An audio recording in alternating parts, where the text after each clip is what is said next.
aujourd'hui, je reçois Luc Laforêt, qui est intervenant pour Trajectoire Homme du KRTB, pour nous parler de la 8e édition de la Journée québécoise en santé et bien-être des hommes, qui est aujourd'hui le 19 novembre. Bonjour, M. Laforêt. Oui, bonjour. Ça va bien? Oui, ça va bien, et vous? Bien sûr. Donc, c'est ça. Aujourd'hui, c'est la Journée québécoise en santé et bien-être des hommes. Ça consiste en quoi, cette journée-là? En réalité, ça provient du regroupement provincial en santé et bien-être des hommes. Et c'est, comme vous avez dit, c'est la 8e édition cette année, donc c'est aujourd'hui même. En réalité, c'est une journée un peu pour de réflexion, d'action aussi, pour aider les hommes, entre autres, là, comme surtout cette année, là, le slogan, c'est « Parler, ça fait du bien ». C'est très simple, mais je pense que ça dit tout aussi en même temps. Donc, c'est vraiment pour un peu conscientiser les hommes là, aux services qu'ils peuvent avoir lorsqu'ils ont besoin d'aide, que ce soit dans leur vie personnelle ou professionnelle. Donc, c'est ça. Donc, il y a certains organismes, certains endroits qui ont fait des actions particulières. D'autres, ont mis des vidéos. Il y a d'ailleurs des vidéos qu'on peut voir là, de messieurs David Coudreau et Phil Roy aussi, qui ont bien voulu là, prêter leur voix là, à cette journée-là cette année. D'accord.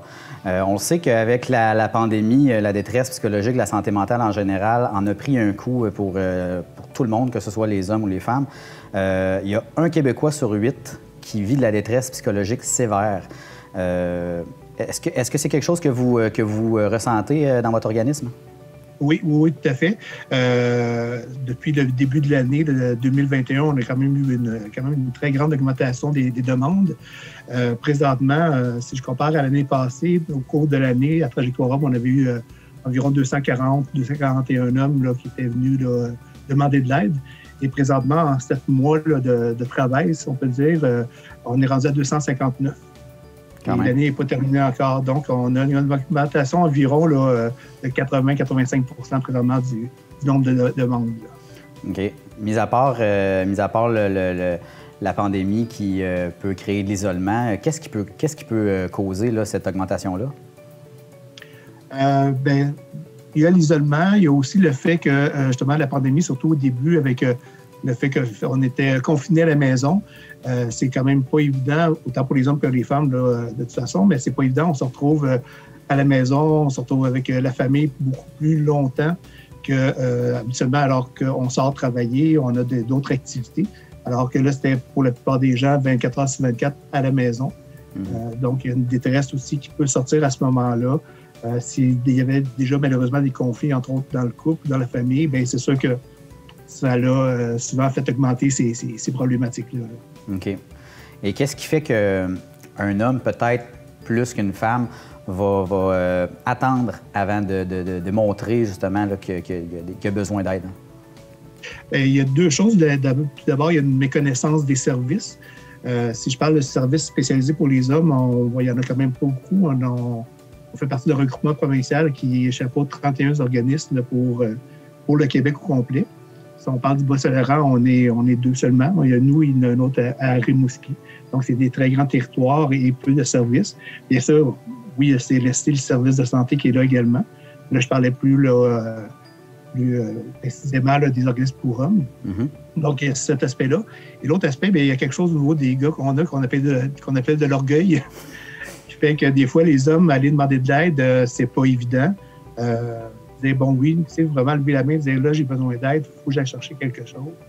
C'est pas facile. Souvent, les hommes vont attendre à la dernière minute avant de réagir et d'agir. Est-ce que le fait de devoir être d'avoir le stéréotype justement de l'homme fort, c'est l'homme dans le couple qui doit tout prendre sur lui, est-ce que c'est quelque chose qui peut rentrer en ligne de compte? Oui, parce que malheureusement, encore de nos jours, il y a dans certaines familles, dans certains couples aussi, il y a encore cette mentalité-là. Il y a de moins en moins, par chance. Puis, à titre d'exemple, je pourrais dire que dans les hommes qu'on reçoit ici, on en reçoit de plus en plus jeunes aussi. Donc, ils n'attendent pas trop tard. Moi, ça fait quand même plusieurs années que j'étais à Trajectoire Homme, mais la moyenne d'âge était peut-être dans la quarantaine d'années avant de faire le premier geste. Et là, bon, la moyenne d'âge, c'est à peu près semblable, mais on a quand même plusieurs plus jeunes qui demandent de l'aide. Fait que c'est positif. Donc, il y a vraiment un changement là, qui est amorcé là, au niveau de la mentalité là, chez les hommes. Là. Oui, tout à fait. OK.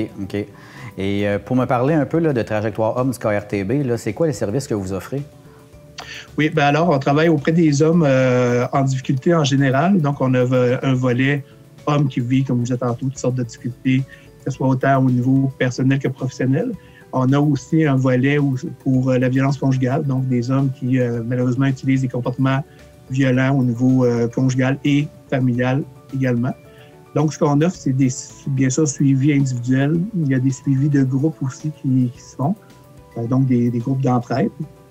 On a aussi un volet prévention, donc on peut se déplacer, que ce soit, on fait beaucoup là, les écoles secondaires, mais ça pourrait être autant dans une compagnie, une firme en tant que telle qui demanderait d'aller parler là, des problématiques pour les hommes, on le fait également.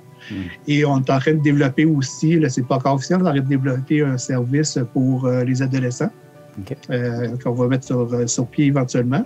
Et on a un beau gros projet qui a commencé depuis quelques années qui s'appelle Un toit pour nous. Donc, il s'agit d'appartements qu'on va avoir, d'appartements autonomes de transition pour les hommes et aussi les pères avec enfants. Donc, on prévoit, on espère, si tout va bien, c'est débuté, mais on prévoit de pouvoir mettre ça sur pied pour fin 2022. OK. Et comment est-ce que dans la vie de tous les jours, monsieur, madame, tout le monde peut faire de la prévention auprès d'un homme, justement, qui fait de la violence conjugale, mais qui, pour lui, c'est comme normal, là, pour lui, il n'y a pas de problème là, à ce niveau-là. Mais comment est-ce qu'on peut faire de la prévention à ce niveau-là? Bien, d'un, c'est l'aborder avec lui en partant, même s'il ne le reconnaît pas, c'est assez de faire voir ce qui se passe. Donc, c'est d'en discuter avec lui, c'est d'être à son écoute aussi. Parce qu'on parle, comme je disais tantôt, on parle de comportements violents. Donc, des comportements, ça se travaille, ça se change. Donc, c'est ça. Donc, lui en parler, l'écouter. Des fois, ça peut être de prendre le dépliant d'organisme, le laisser traîner sur la table. Moi, c'est arrivé à quelques reprises, des gars me disent « Écoute, ça fait 6 mois que je vois ton dépliant, puis là, j'ai décidé de t'appeler. » Donc, ça. Et si jamais quelqu'un dit « Ouais, c'est vrai, j'aurais besoin d'aide » et qui a peur de faire les démarches, c'est de l'accompagner. Il dit, regarde, je vais t'accompagner dans ça, je vais faire les premières démarches avec toi. De même, l'accompagner jusqu'à la première rencontre avec nous. Moi, ce que je dis toujours aux gars, la moitié de la job qui est la plus difficile à faire, c'est de faire la démarche puis de t'asseoir devant nous pour la première fois. Ça, c'est fait, la moitié de la job est faite. À présent, ensemble, on va travailler pour finaliser là, ce que tu as à travailler. Donc. Mais la première étape, ça reste qu'il faut que la personne, elle admette qu'elle a besoin d'aide. Oui, exactement. OK. Tout à fait. Puis j'imagine que vous mettez ça de l'avant là, dans votre organisme, que avoir des émotions, c'est pas avoir... Il n'y a aucun problème là-dedans. Au contraire, c'est d'être en connexion avec ses émotions puis de les assumer. Là. Oui, tout à fait. Puis des fois, même s'il y en a qui ont une certaine carapace, un coup qu'on l'a percé, je peux vous dire qu'un homme peut vivre ses émotions autant que quelqu'un d'autre. Et vous, en tant qu'intervenant, je ne sais pas, ça fait combien d'années vous faites ça? Est-ce que vous percevez sur certaines tranches d'âge des difficultés à percer la carapace plus que d'autres? Ou il n'y a pas de stéréotype? Pardon? Ou il n'y a pas de stéréotype là, au niveau de l'âge pour... Je dirais que non, parce que comme je disais tantôt, moyenne d'âge avant qu'à une quarantaine d'années, là, on est à peu près dans la mi-trentaine. Mais comme je disais tantôt, oui, beaucoup de plus jeunes, mais beaucoup de plus âgés aussi. Depuis quelques années, on voit des hommes, je ne parle pas uniquement pour la violence, mais pour hommes en difficulté en général. On voit des hommes de 80 ans et plus qui appellent la trajectoire homme puis qui entreprennent un suivi. Donc, comme on dit, il n'est jamais trop tard pour bien faire. C'est bien. Vous êtes effectif dans le KRTB, donc Kamouraska, Témiscouata, les Basques, Rivière-du-Loup, bien sûr. Oui. Comment est-ce que les gens peuvent entrer en communication avec vous? Soit par le téléphone au 88 605 0878 ou sinon par le site Internet aussi qui est www.trajectoirehomme.com. Puis ce qui est important à dire aussi, c'est que même si notre bureau est situé à Rivière-du-Loup, on se déplace sur le territoire pour rencontrer les hommes. On a une entente avec les CLSC, donc on rencontre l'homme au CLSC le plus près de chez lui. Donc, quelqu'un qui ne peut pas se déplacer et qui ne s'inquiète pas de ça, c'est nous qui allons aller le rencontrer. Et ce qui est important aussi peut-être de dire, c'est que les services de Trajectoire Homme, c'est totalement gratuit. Donc, la personne n'a rien à débourser pour venir nous rencontrer. Et j'imagine que certains se demanderont aussi, c'est un service confidentiel? Oui, bien sûr, oui, tout à fait confidentiel à 100 tellement confidentiel que lorsque je croise quelqu'un à quelque part, je ne le salue jamais en premier. Donc, c'est vraiment confidentiel pour ces personnes-là. Bien, merci beaucoup, M. Laforêt. Donc, on rappelle que le 19 novembre, aujourd'hui, c'est la Journée québécoise en santé et bien-être des hommes. C'est la 8e édition. Je vous remercie beaucoup et je vous souhaite bonne continuité dans vos services. Merci à vous.